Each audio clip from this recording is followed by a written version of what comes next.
Slapping gums at each other. Any chance they get. The fight clock is brought to you by Modelo. One of the greatest knockouts you'll ever see.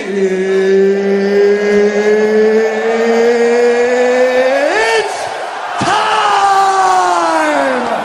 for you to sit back, relax, and listen to a complete and fucking utter armchair expert give his completely and utterly useless opinions on the one hell of an amazing sport that is MMA.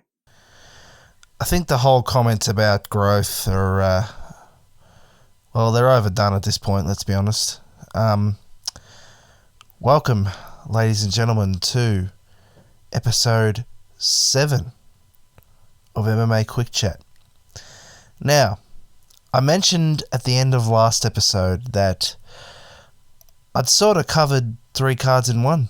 You know, I covered basically 2 months of cards in one. So, what am I going to do for a podcast? That is a very good question. Well, I got a couple of ideas, but the one that I'm going to do today is, of course, why don't I just pick a random card and we'll evaluate it. You know, we'll just go through a particular card. We'll go through all the fights on it, and we'll evaluate the card as I saw it. So now, for this little series of the podcast, which we're going to do any time that there either isn't a card on or I've talked about all the cards that are on, in the case that there's 3 in 2 months actually, because apparently UFC 277 is at the end of July, which is weird. In the event that there's either no card on, or I've already talked about all the cards that are on, we'll do a card analysis or something else. And what better card to start this series on than the mega card that just wasn't, UFC 200. So I'm going to take a little breather and break to listen back to this to see how it sounds. And when we come back, let's get into a little bit of July 2016. Let's go back in time to July 2016 and get into a bit of UFC 200. Picture this. It's 2016, 6 years ago. Actually, no, nearly 6 years ago. You're an MMA fan. You've just seen the shock upset at UFC 199. The underdog Michael Bisping beat Luke Rockhold for the Middleweight Championship. You've basically just seen, literally Christmas in June or July for MMA fans. But also, you're well aware of the fact that the UFC just sold for a record $4.2 billion at the time. And this next card is going to be the last card under the, Dana White and Fertitas, the 2 Fertitta brothers, era. So what do? Well, you seek to put on the biggest card you possibly can, don't you? So, what do? Of course you put Conor McGregor, who's the absolute rising star at that point, on it. That was, of course, supposed to be the Conor and Nate 2, which eventually happened at UFC 202, which we'll talk about on a later episode for sure.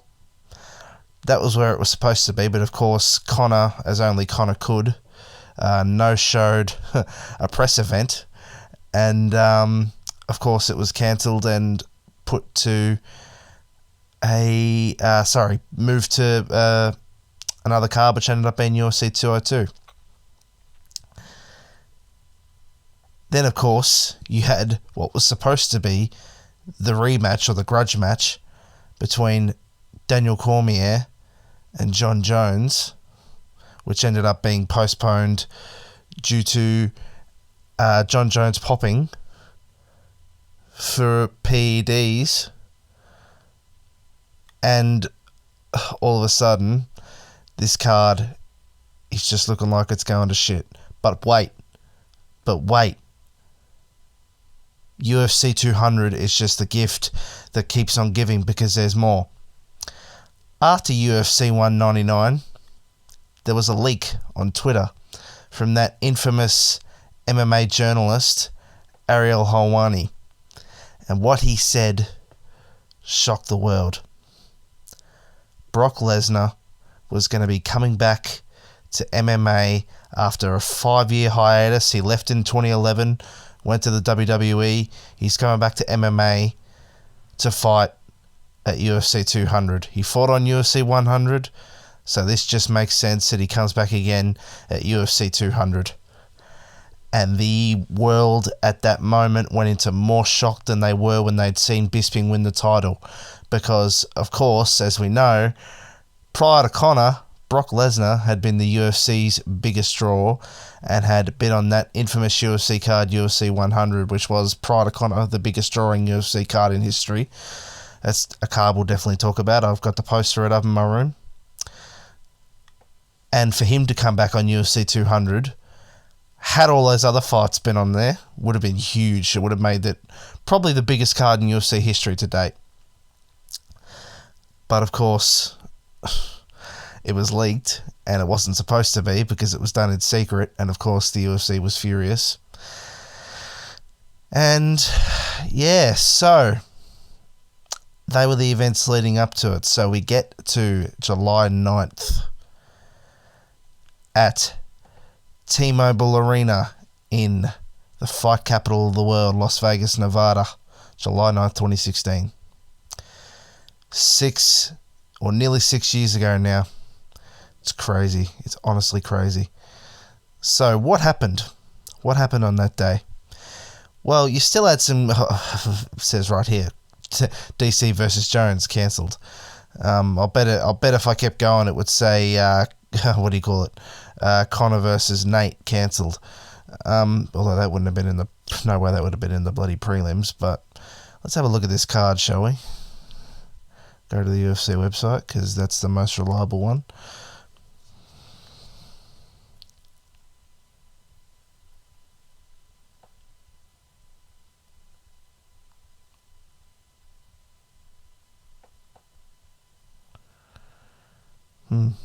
It's funny. Why is that? Oh, there you go. It's only loading now. These are the ads. Oh, nice photo of Brock here on the website. Only way you could... Sorry, my computer's decided to freeze. I guess the recording... of the podcast didn't go down well. But anyway, whilst we wait for that, because I can't really stop the recording, I might have to delete some of it or something, mute it out maybe somehow. But oh,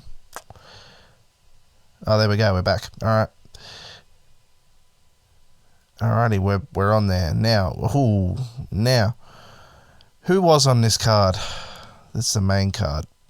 We're not gonna. Here's how we'll do it. We're not gonna talk about the prelims. We'll just talk about the main card now.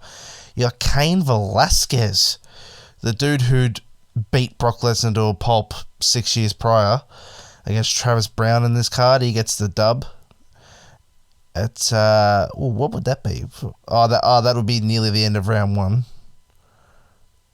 Ooh, damn. You got Jose Aldo, who just lost to McGregor some cards prior, for the interim title, because, yeah, that's right. So you got, Jose Aldo on the card against Frankie Edgar. He won by decision after it went to distance. Of course, the Cain Velasquez fight was a TKO in one round. You got DC versus Anderson Silva. Now that, at any point in time prior to, 2016 or so, would have been a huge fight. But, of course, Anderson was getting on at this point, so it really wasn't wasn't that controversial. DC got there by decision after 3 rounds. And then, of course, you've got the fight that, let's be honest, after everything that got cancelled, everyone tuned into this card for Brock Lesnar versus Mark Hunt. Now, I'm spewing I didn't see this live because, as it turns out, it's probably going to be the last ever Brock Lesnar MMA fight we'll see. And as we all know, there was a chance that he might have fought DC, but it didn't happen. Brock Lesnar wins by decision in the 3rd round. Now, I've watched this fight. It's funny that they've got... I'll talk about that in a minute. Sorry, I'm getting ahead of myself. But he won. He went the distance. He won by decision. It was a very... I'll be honest, it was a very wrestling-based, underwhelming fight. And as we'd find out later, that was because... in not very long time at all, he had a WWE main event to attend, so of course he didn't want to get injured, having a stand-in battle with the king of the walk-off knockout and Mark Hunt. But it's funny that the UFC website has still got him as winning because, as we all know now, after the fight, it was revealed that he popped for an estrogen blocker, I believe it was, and was suspended for, I think, 2 years and was fined $250,000, I believe, of which he still hasn't been paid. So, but it's funny the UFC website still got him down as winning, because, of course, he was suspended, and I was also changed to a no contest, so that is funny.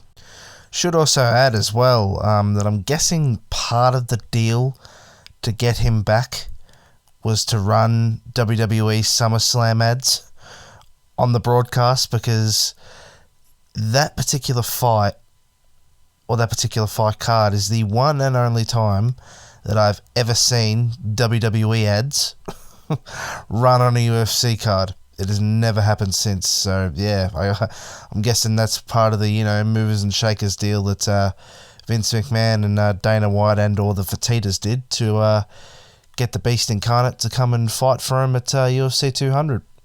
Just goes to show how corporate America works. But, I just wanted to talk about that as well before I get on to the next fight.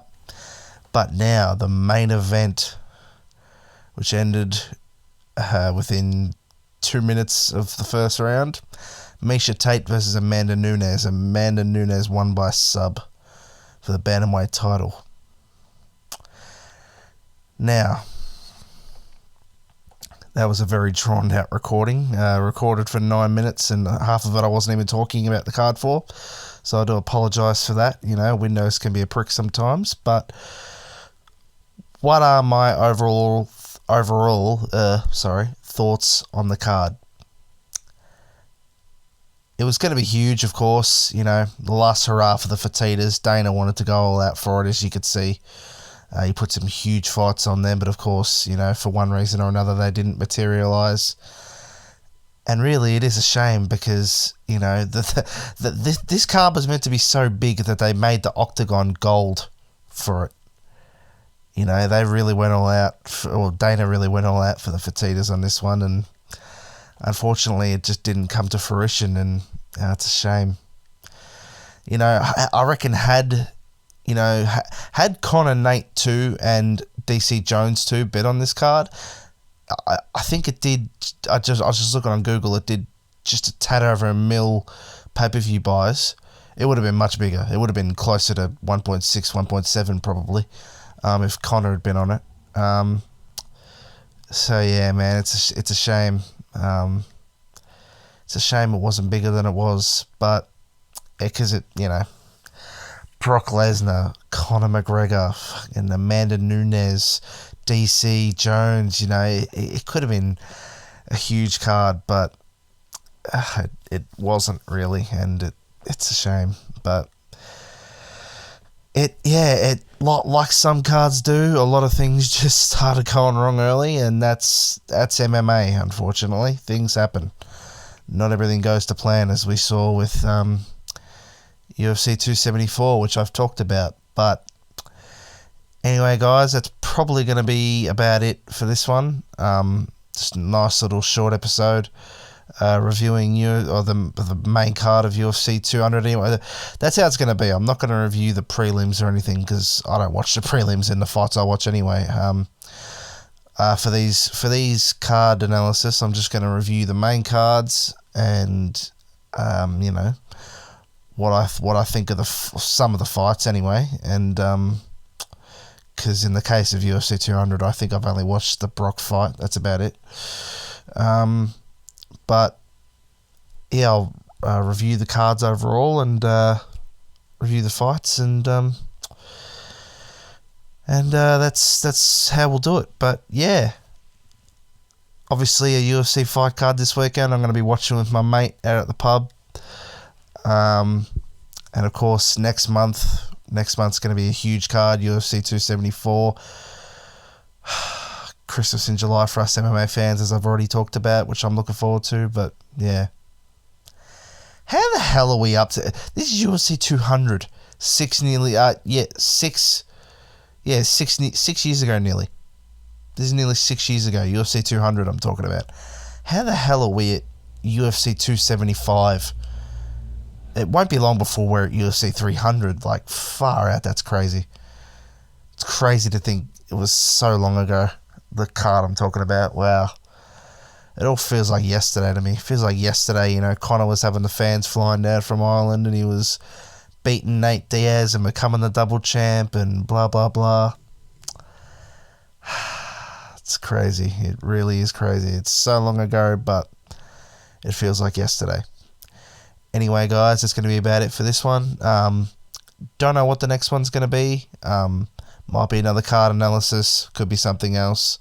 I'm also thinking about doing watch-alongs for fights because I'm going to get Fight Pass again at some point. So that could be a thing we do for the podcast as well. But we'll figure it out as it comes. Anyway, guys, looking forward to the MMA card. Hope you all are too. And yeah, till next time, guys. Take it easy.